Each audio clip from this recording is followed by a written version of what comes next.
Yo, what is going on, guys? This is We Reacts here. And yes, we're reacting to Gilgamesh again, but this is his caster form. And some of you have been saying, oh man, you might like his caster form. He's more chill than his archer form. He's more, just more of a likable guy. No, still, fuck him.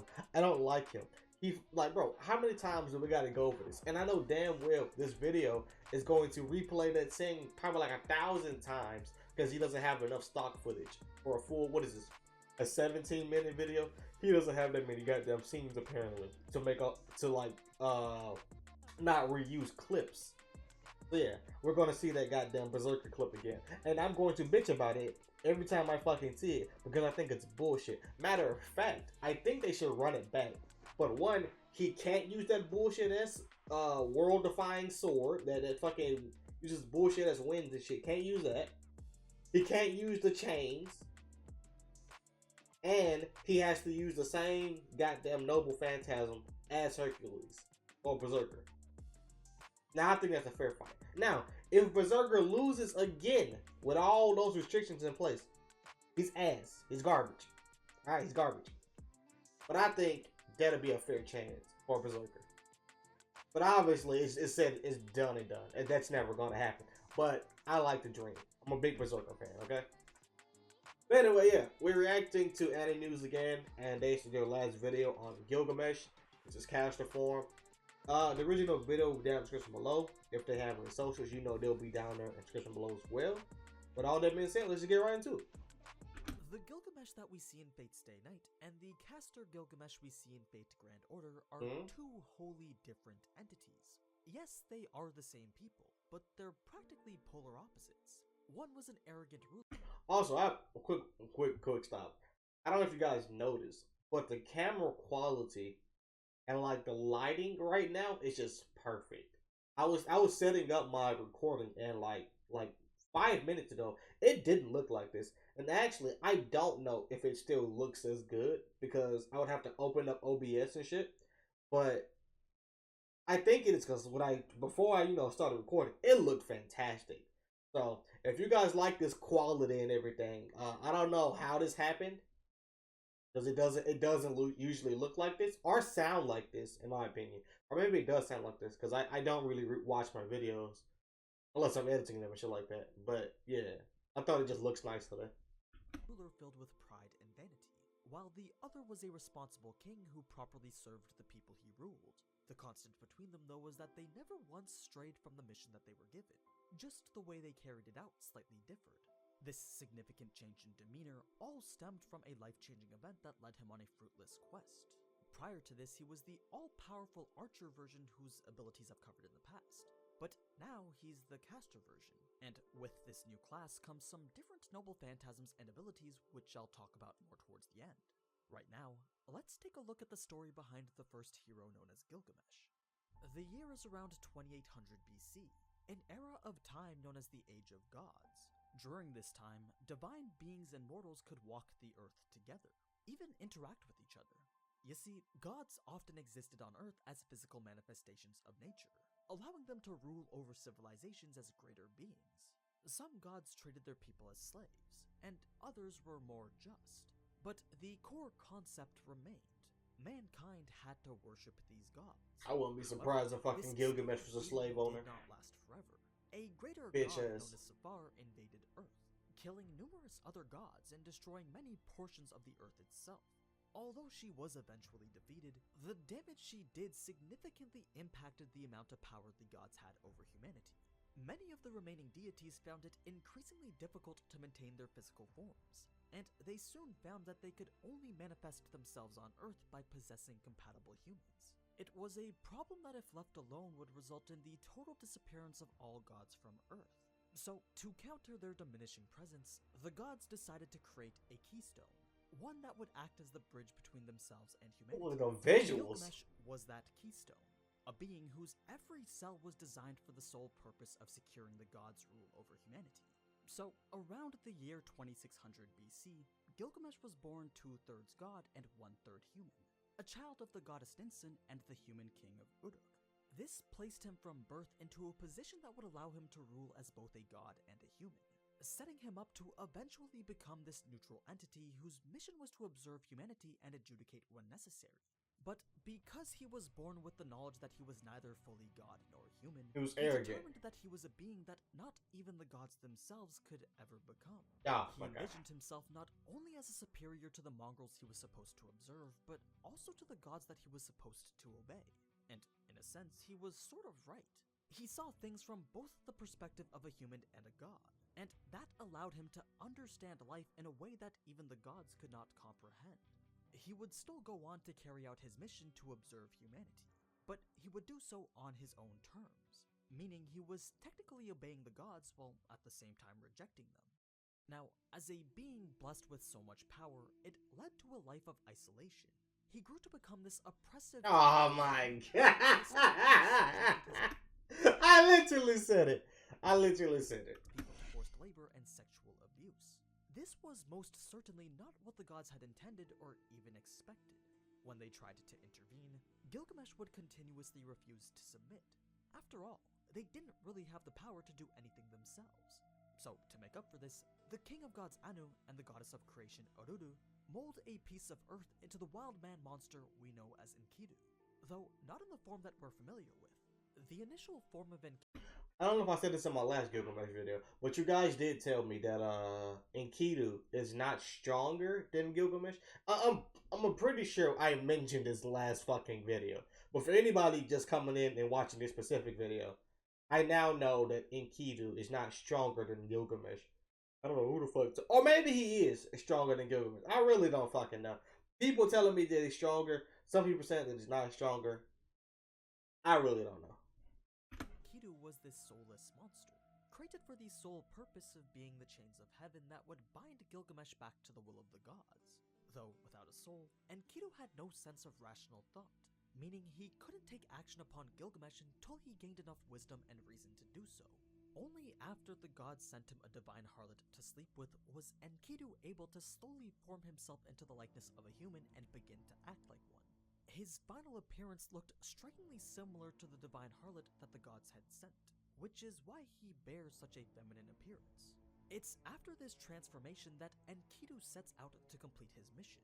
At first, he simply observed Gilgamesh, watching Gil for years as he grew from a relatively innocent child to an ever-oppressive dictator. When Enkidu had seen enough, he presented himself outside the temple of Uruk and proclaimed that Gil had to be punished for his insubordination to the gods. He got the fucking sword in his hand already. Now, Gil doesn't just let anyone speak out against him. No, Gil came down from his throne and engaged Enkidu in a battle that would last for days on end. It was a new experience for Gil. Hold on. Enkidu in a battle that would last for days on end. How? Okay, now this kind of goes back to the thing of saying, is Enkidu or however you want to fucking pronounce it, obviously he's not stronger than him because it said it lasted days on end. If he was super stronger than him, he could have just beat him instead of it lasting days. So I'm guessing they're on par with each other. But at the same time, all the shit Gilgamesh has, I think they said he has the chains and shit, right? Right? Or it's, look, I saw a comment said he is the chains, like the chains that Gilgamesh used to later on in the series, like that. That's him, but like in chain form. I don't fucking know, but he has a little fucking sword, right? Why can't he just use that? Or all the other treasures in his in the Gate of Babylon? Why didn't he just use that? No, because like the more I think, I'm thinking too hard. There's probably he's gonna explain this. I'm pretty sure, but that doesn't make sense. If you've seen the other videos, this shouldn't be a problem for Gilgamesh. It really shouldn't, because okay, I'll wait. It was a new. We're gonna come back to this conversation. For the first time in his life, he had come across someone of equal strength, someone worthy of being in his presence. Now, up until this point, Gil had never used his Gate of Babylon as a means of attack. Really? After witnessing Enkidu's strength, he had no choice but to respond with equal force. At first, Gil was hesitant. He felt humiliated by the fact that he was forced to use the treasures that he had so carefully collected. Though, after using it a few times, he began to stop caring, even coming to enjoy it. eventually emptying out his entire vault until there wasn't even a single weapon left. By Wait then, a minute.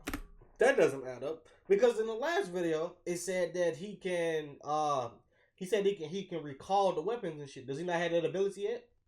That's not even like a. If we're looking at this shit as like a perk tree, that should be like the level 1 perk or something. No, level 2 perk. Level 1 perk, you unlock the gate of Babylon. Level 2, you can go to this side of the tree or this side of the tree, and either or one stem unlocks the fucking ability to fucking recall the weapons. That's like a level 2 fucking ability. How does he not have that? Or maybe he emptied it out and then just recalled them all later. You see, I like to overthink things. Then, like, I come to the fucking conclusion later on at the end of it, which is kind of pointless in itself. The was pretty much already over. Enkidu was now reduced to about 10% of the clay that he had started with. Gil could have finished him off right there, but instead, he saw Enkidu as an equal, and decided to acknowledge him as someone who was worthy enough to stand by his side. It was in this point that Enkidu became Gilgamesh's first friend, his only friend. One day, Gil would set his sights towards the guardian of the cedar forest, the beast of the gods known as Humbaba. His mission was to slay it. But this mission was neither given by the gods, nor done for the sake of his people. Gilgamesh simply viewed Humbaba as an evil of the earth that needed to be moved in order to assist Uruk. That was his observation and adjudication. I don't think I moved it that much anyway. Any affection or remorse for his own people, but that was the path that he needed to take in order to preserve the natural future of humanity. He needed to hate the gods, while at the same time have humanity dislike him so that he could remove himself as far from the equation as possible. That way, he could truly be this neutral entity that simply observes and judges when necessary. This made it clear that even though Gil's methods weren't the most conventional, it was truly the optimal path that only Gilgamesh could envision.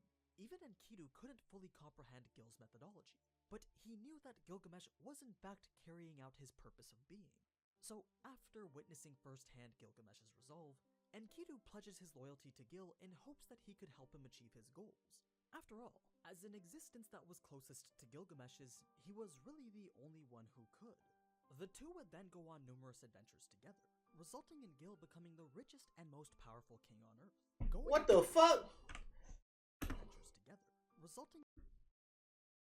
Now, my dog, I know that you were supposed to resemble the divine harlot that slept with this nigga, but come on, bro, you ain't gotta dress like that.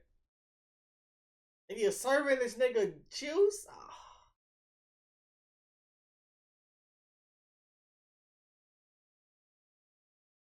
Why is you dressed like this, man? Why? Becoming the richest and most. Hey man, you do you, man. You do you, man.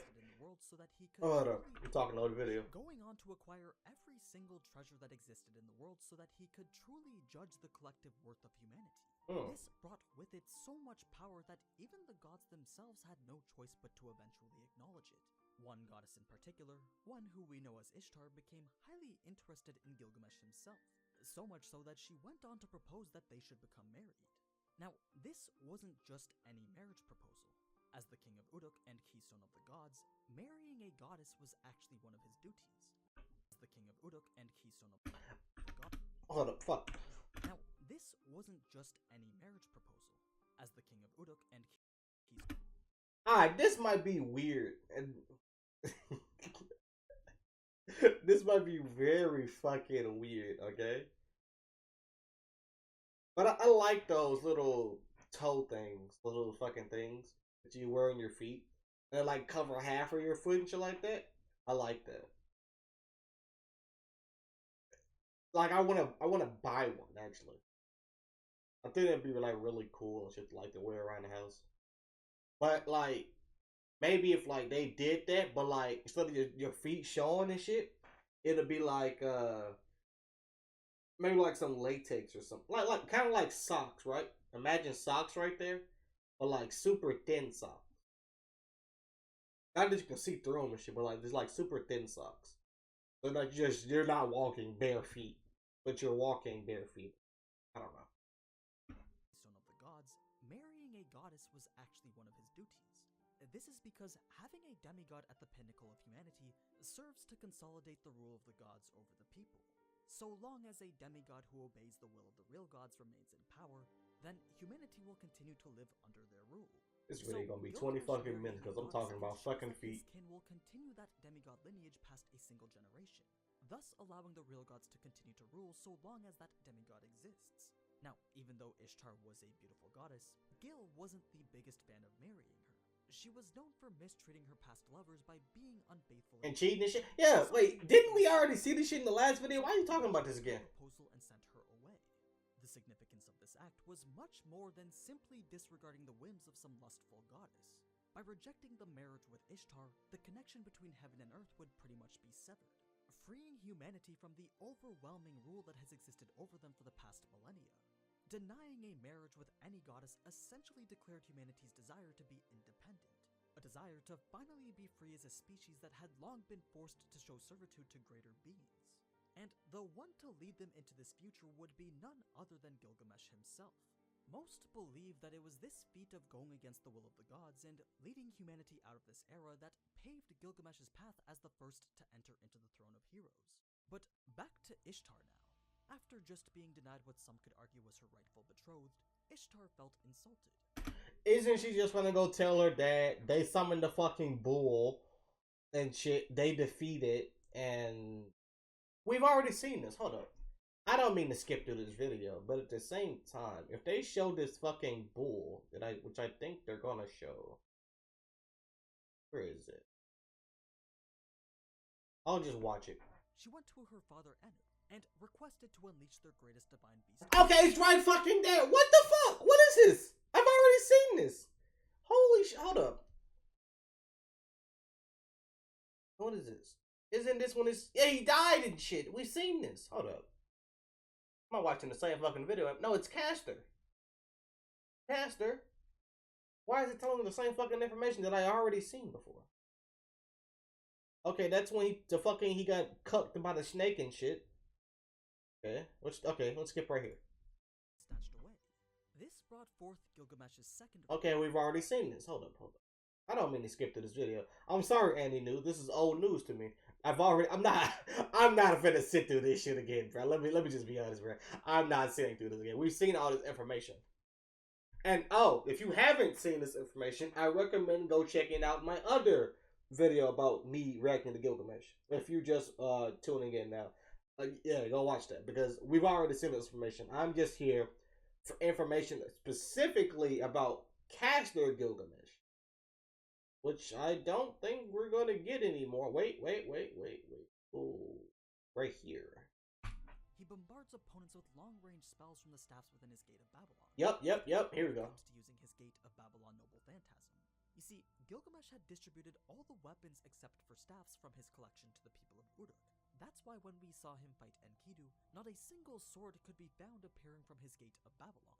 So, rather than projectile spamming, he bombards opponents with long-range spells from the staffs within his Gate of Babylon.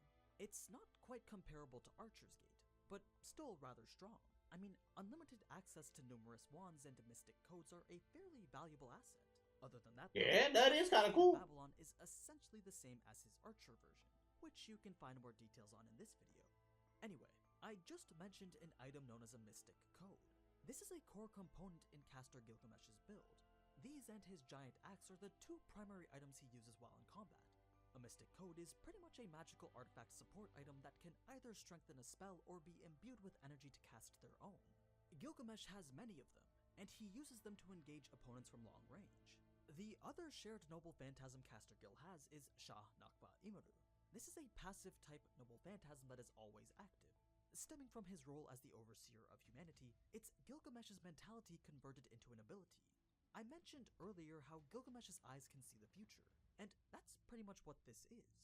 It's a form of clairvoyance that allows him to see multiple future realities, with each having the same potential to come true depending on the action that Gilgamesh takes.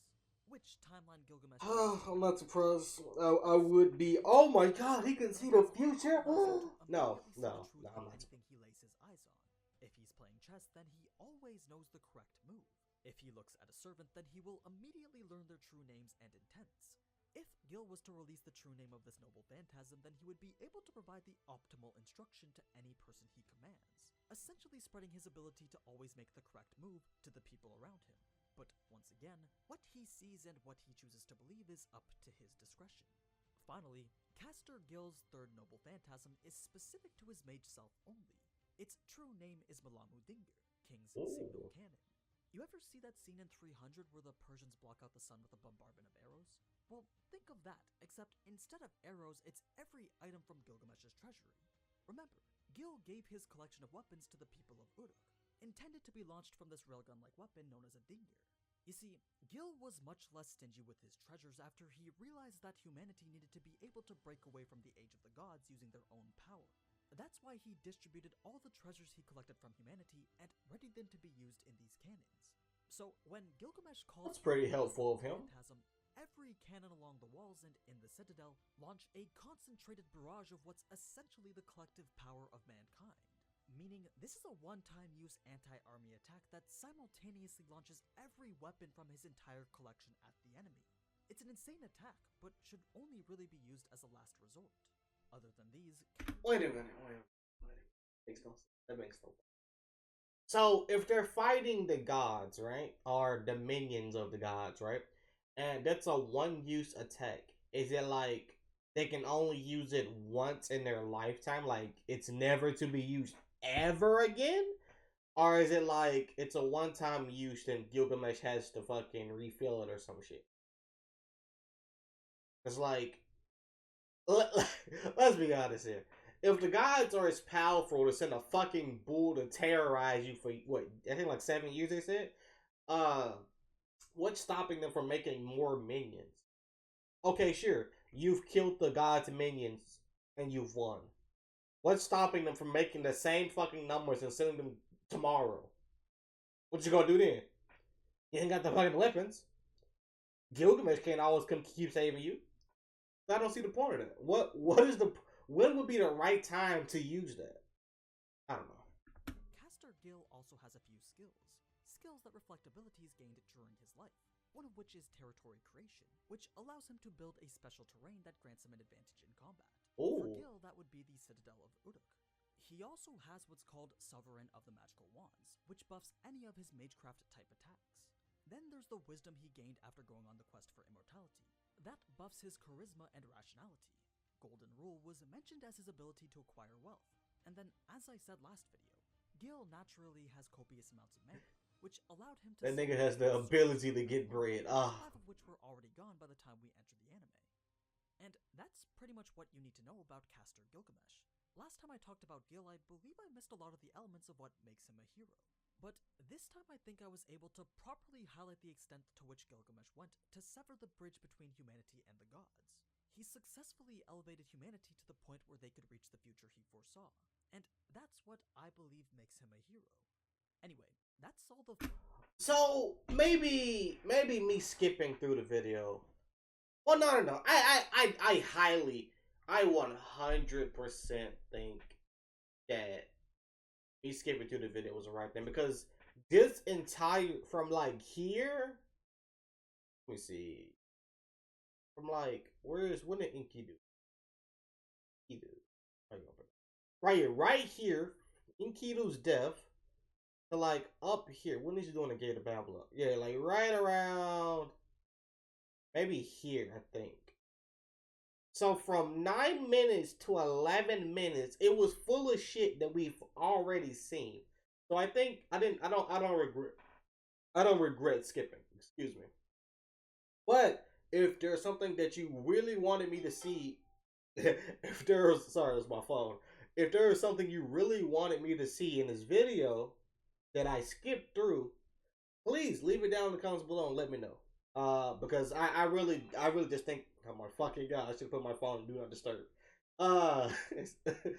If there's something that you really wanted me to see, go ahead and leave down in the comment section below. I'll probably not probably, I'll more than likely read it. And with all that being said, guys, this is actually a nice video. There wasn't really that much new information, but if you're asking me, do you like Caster Gilgamesh or do I like Archer Gilgamesh? I hate them both. To be honest, there wasn't enough in this video to really make me see Caster Gilgamesh as a different person. That's why I'm ready to watch the show, so I can actually see all the scenes and how he talks, how he does things. Because watching these clips and shit, or looking at the clips and shit, it looks like it looks like a fun show. It looks like I'll maybe like him, but just somebody talking and telling me lore and shit like that, it's probably not gonna make me like them as much as if I'm watching the actual animation. So yeah, maybe my opinion will most likely change when I actually get to watching it. But right now, I still hate them both. But yeah, that's the end of the video, guys. Thank you so much for watching this video. If you have been requesting other shit, I have all of your, oh my fucking god, I have all your reaction requests in a playlist saved. So I have them all listed, and I'm gonna try to get through all of them this week before my off days come up. I'm off this Sunday, so I'm probably not gonna upload this Sunday. Probably just gonna relax and stuff like that. But I'm trying to upload every single day, at least 2 videos, hopefully, all the way leading up to my off day this Sunday. Yeah. With that being said, guys, hope you enjoyed today's video, and with all that being said,